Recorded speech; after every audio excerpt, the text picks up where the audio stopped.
Ration കടയിൽ വിമാനമിറങ്ങാൻ താവളമുണ്ടാക്കുമെന്നത് പണ്ട് കേരളത്തിൽ തെരഞ്ഞെടുപ്പ് കാലത്തുണ്ടായ പാരഡിയാണ്. ഇപ്പോൾ ഡൽഹിയിൽ ആം ആദ്മി പാർട്ടിയും ബിജെപിയും കോൺഗ്രസും നടത്തുന്ന വാഗ്ദാനങ്ങൾ കേട്ട് ഇതുപോലെ നക്ഷത്രം എണ്ണുകയാണ് വോട്ടർമാർ.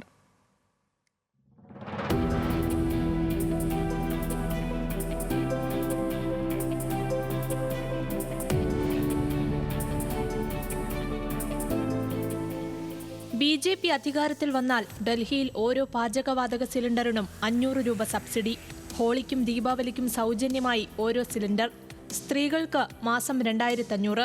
60 മുതൽ 70 വയസ്സ് വരെ എല്ലാവർക്കും 2500 രൂപ പെൻഷൻ. 70 വയസ്സ് കഴിഞ്ഞാൽ 3000 രൂപ. ഇങ്ങനെയാണ് ഡൽഹിക്കായി ബിജെപി ഒഴുക്കുന്ന വാഗ്ദാന പെരുമഴ. ഇതൊക്കെ എവിടെയെങ്കിലും നടത്തിക്കാണിക്കുകയെന്ന് ചോദിക്കുന്നതിലൊന്നും കാര്യമില്ല. ബിജെപി ഇത് മാത്രമല്ല പറയുന്നത്. മുഴുവൻ വയോജനങ്ങൾക്കും 10 ലക്ഷം രൂപയുടെ ആരോഗ്യ ഇൻഷുറൻസ്. KG മുതൽ PG വരെ സമ്പൂർണ്ണ സൗജന്യ വിദ്യാഭ്യാസം. മത്സര പരീക്ഷകൾക്ക് തയ്യാറെടുക്കാൻ ധനസഹായം എന്നിങ്ങനെ വേറെയുമുണ്ട് വാഗ്ദാനങ്ങൾ. കഴിഞ്ഞ 2 തെരഞ്ഞെടുപ്പിലും നാമാവശേഷമായെങ്കിലും വാഗ്ദാനത്തിൽ മുന്നിൽ തന്നെയാണ് കോൺഗ്രസ്. മാസം 8500 രൂപയുടെ തൊഴിലില്ലായ്മ വേതനമാണ് കോൺഗ്രസിന്റെ മുഖ്യ വാഗ്ദാനം. സ്ത്രീകൾക്ക് മാസം 2500 രൂപ കോൺഗ്രസും വാഗ്ദാനം ചെയ്യുന്നു.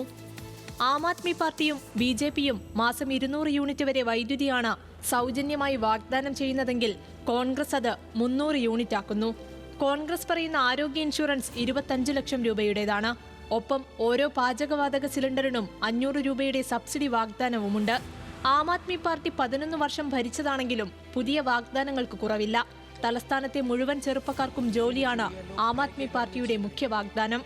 തൊഴിലില്ലായ്മ എന്ന സ്ഥിതി പരിഹരിക്കുന്നതോടെ പിന്നെ വേതനം എന്തിനെന്നാണ് ബിജെപിയോടുള്ള ചോദ്യം. സ്ത്രീകൾക്ക് 2100 രൂപയാണ് ആം ആദ്മി പാർട്ടിയുടെ വാഗ്ദാനം. ടിവിയും ഫ്രിഡ്ജും കമ്പ്യൂട്ടറുമൊക്കെ പഴയ കാലത്തെ വാഗ്ദാനങ്ങളായിരുന്നു. ഇപ്പോൾ മാസാമാസം പണമായി കയ്യിൽ കൊടുക്കുന്ന പ്രഖ്യാപനങ്ങളാണ്. ഇത് വല്ലതും നടക്കുമോ എന്നാണ് വോട്ടർമാർ ചോദിക്കുന്ന ചോദ്യം. Election desk, news Malayalam.